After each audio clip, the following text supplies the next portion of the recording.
Welcome to this Alaska Land Mobile Radio training presentation, Radio Usage and Transmission Protocols.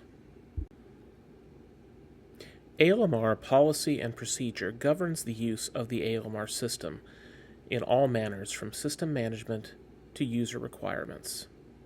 The specific protocol for radio usage and transmission are outlined in Procedure 300-6, available on the ALMR website in the Policies and Procedures section.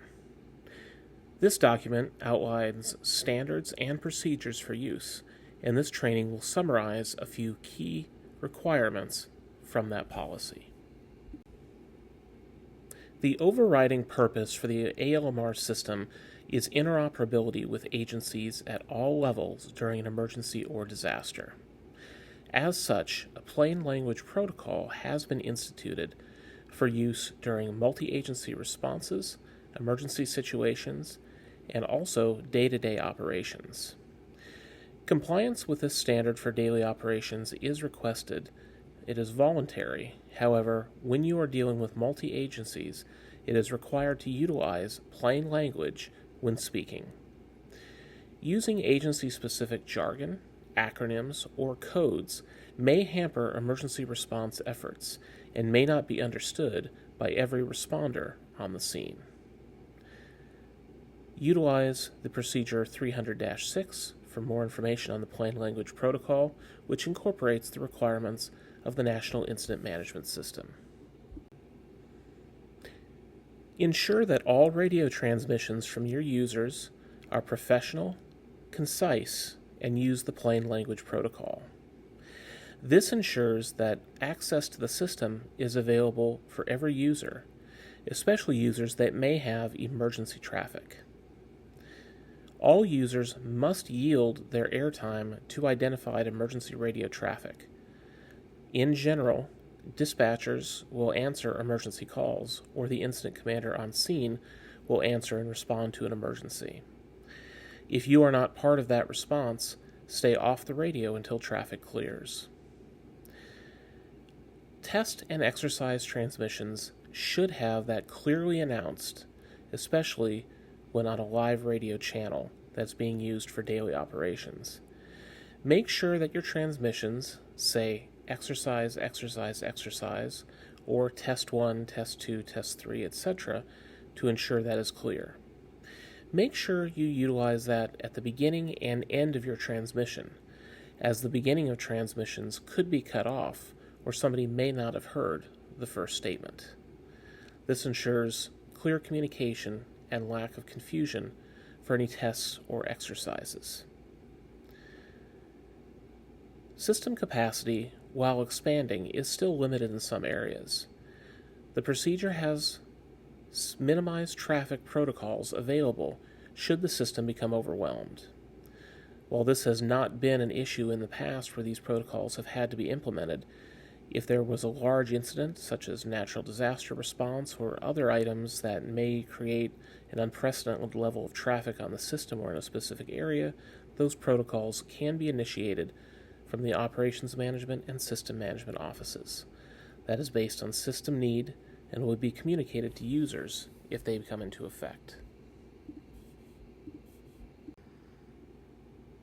The ALMR interoperable zones are a key component of the interoperations plan for all agencies. As a condition of membership for ALMR, all agency radios must be programmed with interop zones. At a minimum, you must program the zones where your agency operates. For instance, if you are in the North region, you must at a minimum have the North Zone programmed into your radio and available to users. If your radios have the appropriate programming capacity, it is requested that all interoperable zones be programmed. Interoperable zones are based in 3 geographic regions of the state: Southeast Alaska, Central, and North. Contact the Help Desk or Operations Management Office if you are unsure which region your agency is in for ALMR purposes. The first channel in the interoperable zone is a call channel, and that can be communicated with the monitoring dispatch center to request additional talk groups or other resources for an incident. Keep in mind that it is encouraged that the interoperable zones be used for training and exercise operations, so all users have the proficiency of using these zones if needed in a real emergency. Coordinate with your monitoring dispatch center to receive exercise or test assignments for interoperable talk groups. Please note that the old interoperable talk group lineup, which generally started with a letter such as A, B, C, or D, have been depreciated and are no longer functional. If your radios still have these lineup of interoperable zones, they must be changed immediately. Encryption of radio traffic is an option available to all users on the ALMR system. There are several different considerations for encrypting traffic, and they have both operational and system implications. If you are considering encrypting your traffic, contact the ALMR Help Desk for guidance. Encryption keys for any talk groups that are currently encrypted can be shared with your partners. However, there are operational and programming considerations, and this must be done via the talk group sharing agreement. That form has spaces to indicate if the encryption keys themselves should be shared.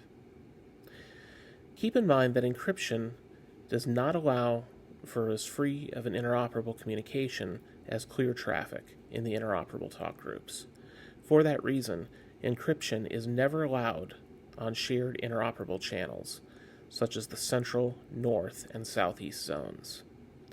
For certain law enforcement operations where encryption would be desired, there are law enforcement tactical groups where encryption can be used.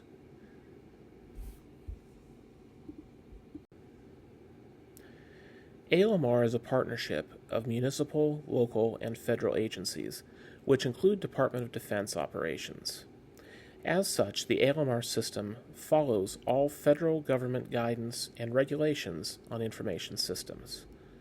Because of the sensitive nature of traffic that uses the ALMR system, there are certain security considerations that each user and agency agrees to. The system is only available for public safety authorized use and is subject to all federal, state, and local laws and regulations.